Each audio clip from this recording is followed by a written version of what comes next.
All right, y'all, you know what I want you to do? I want you to look right here. Look right here. Look right here.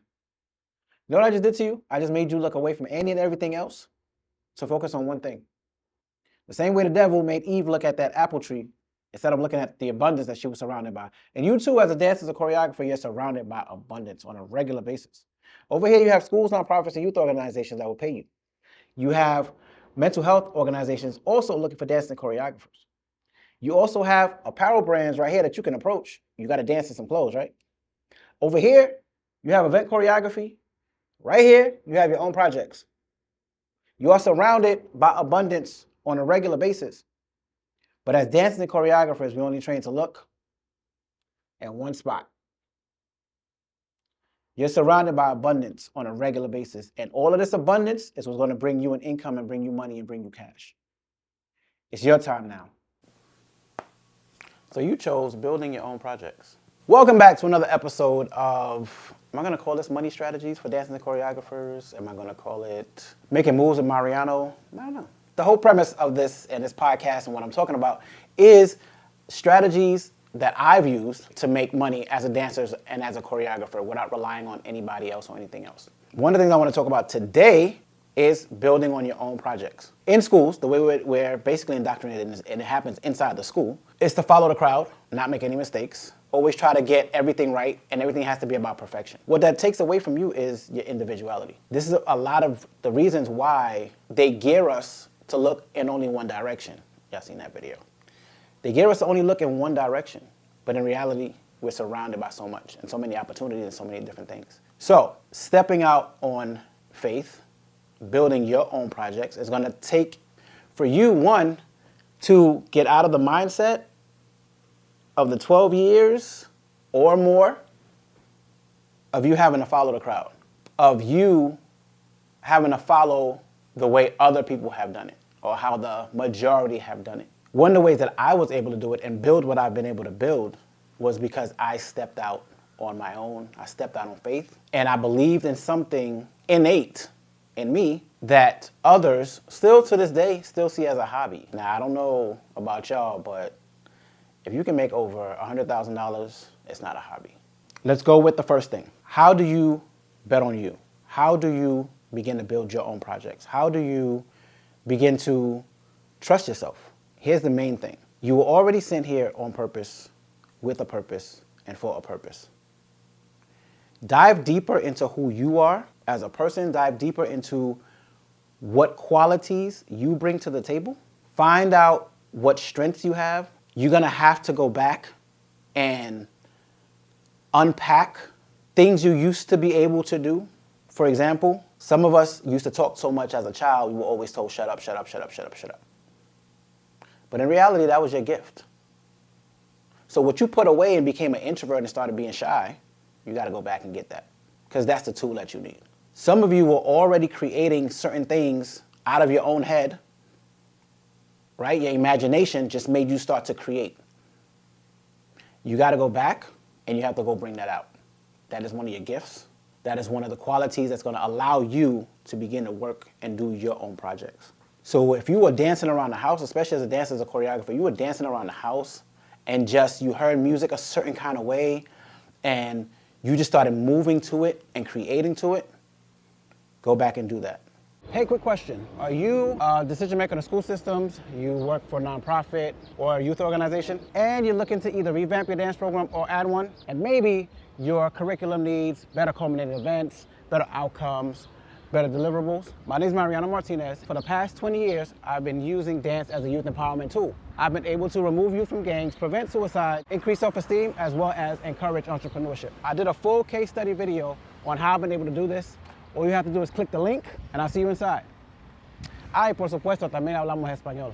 A lot of times, again, and I've talked about this before, we are made to believe that somebody else has to approve of us and it has to be done a certain way. The more you step away from that, the better you're going to be. Because when you come back to it, you'll already have your traits, your systems, your things that you put in place. I'm going to talk about Tyler Perry real quick. Tyler Perry was not a person that got to where he got by being a part of the industry from jump, because he would have been told that he needed to do things a certain way. And if he would have been told to do things a certain way, he wouldn't be the person he is now. So he began to do his projects the way he wanted to do his projects. He began to pull actors in the way he wanted to pull actors in, do his auditions the way he wanted to do his auditions, run his cameras the way he wanted to run his cameras, learn his cameras on his own. These are all skills and these are all skills and abilities that he was able to put into what he does now. So what takes other people, maybe a crew of maybe 100, because he did it his own way. So the same thing with you. Do it your own way. For me, doing it my way has gotten me a plethora of like accolades and stuff like that. All right. So one of the things that I had to do, bet on me, decide not to chase the industry, decide not to do things conventionally. In actuality, any and every time, and now I see the blessing behind it, because any and every time that I tried to do something the way everybody else did it, it didn't work for me. It didn't work. And I'm going to take y'all back. I'm straying a little bit, but I'm going to take y'all back to something that happened when I was in the 5th grade. Everybody decided I was going to play hooky. And so I'm like, okay, I'm going to do the same thing with everybody else. That day, though, I spoke to my mom and I said, you know what, I don't feel well. I feel sick. I don't want to go to school.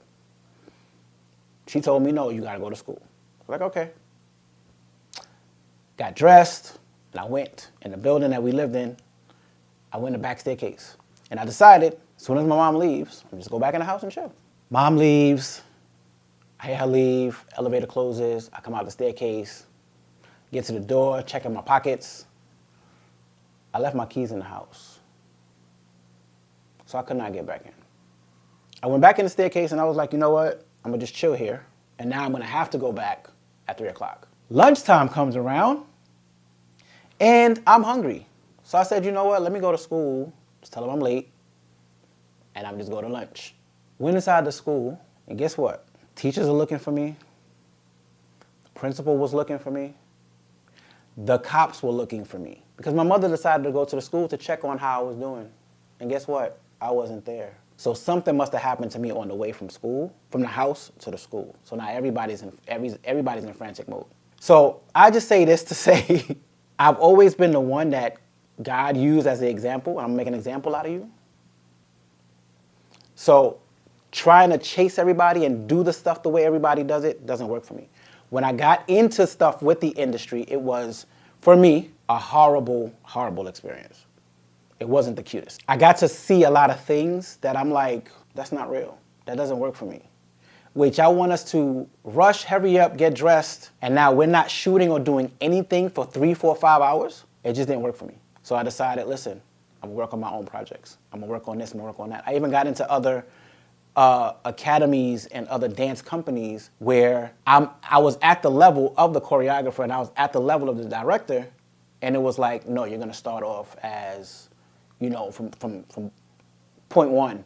Couldn't do any shows, couldn't do anything. I had to pull my weight in there, which is fine, but it was more like, I already know this, and this. Can we use this? Can I use these skills? Can I help y'all with the skills that I have? And it's like, no. So, okay, no problem. I'm just gonna go do my own thing. So let me guess, you're a dancer struggling, trying to find a way to make money, make a consistent income. You're tired of the old ways of just having an audition and then on Monday through Friday, you're trying to figure out how you're gonna make money. Well, this ebook is for you. I created an ebook called Money Strategies for Dancing Choreographers. This ebook is for you. It breaks down everything on how I've been able to make an income, sustainable income as a dancer, as a choreographer, and now employing other dancing choreographers and teaching them how to do the same. And no, it does not matter what style of dance you use. You can get this ebook and it'll maximize and teach you how to maximize what your style is.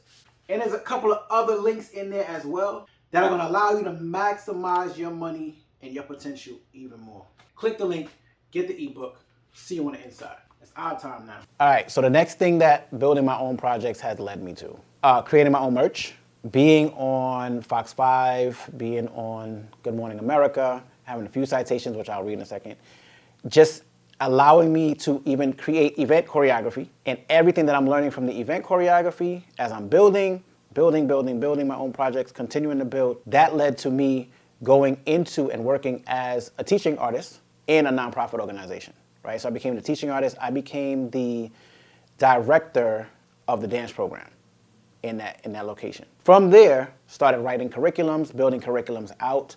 So now I'm at the point where I use my curriculum and I approach schools, nonprofits, and youth organizations, and I make money from them as a vendor now instead of as a teaching artist. So now I'm on a higher level, but what I do is I train other dancers and choreographers and supply these schools, nonprofits, and youth organizations with teaching artists. So you see how me just starting off with doing one project, right? My own project has led to so much more. And I'm gonna talk about abundance in another video, but I want you to check that video out also. Betting on yourself will always allow you to increase, but you have to know how to see it. You have to know how to look at it. From there, now I have, building out this podcast, building a couple of other podcasts also, talking to other dancers and choreographers that specifically do youth work, and talking to the youth as well as trying to find out, what does dance do for you? What did dance do for you? What does dance do for you? How do you feel about dance? How does it make you feel? So it's a plethora of things, right? I want to read, matter of fact, I'm gonna show you this.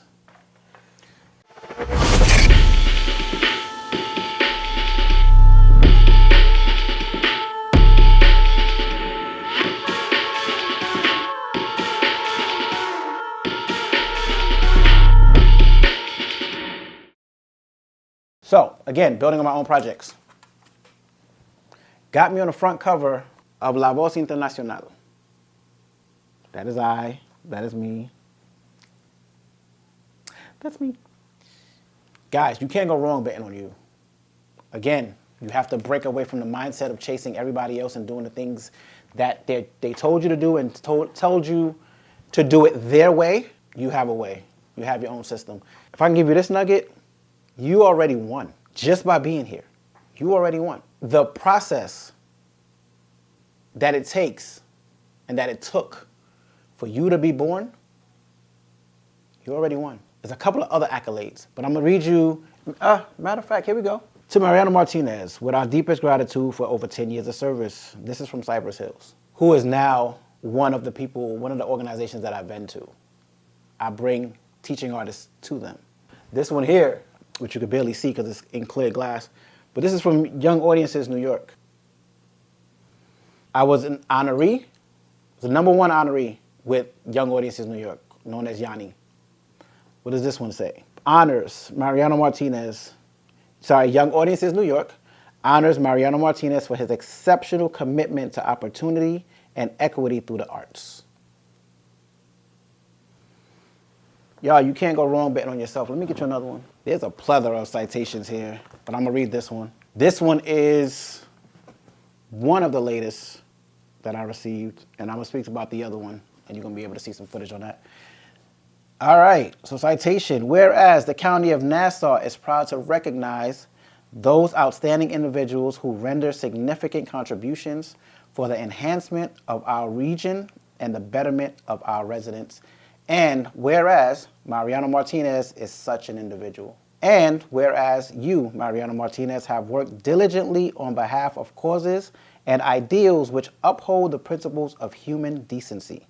And through the years, you have demonstrated a selfless commitment to the County of Nassau and its residents that warrants attention and gratitude.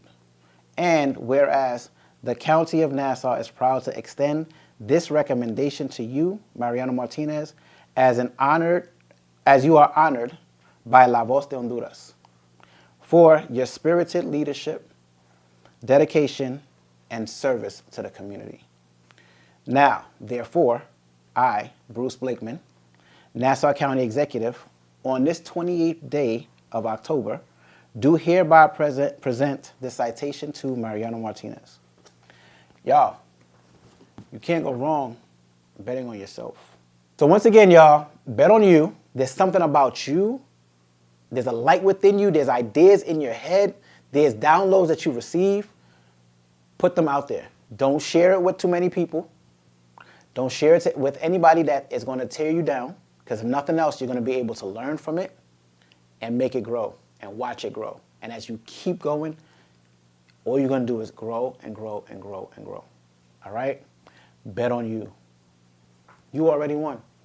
Remember to like, comment, share. Let me know. I want you to comment. That's what I want y'all to do. How did y'all feel about this episode? What were your thoughts? What were your takeaways? What would you add? How is it that you bet on you? What questions do you have? All right? Drop them in the comments. I'll see y'all in the next one. Peace.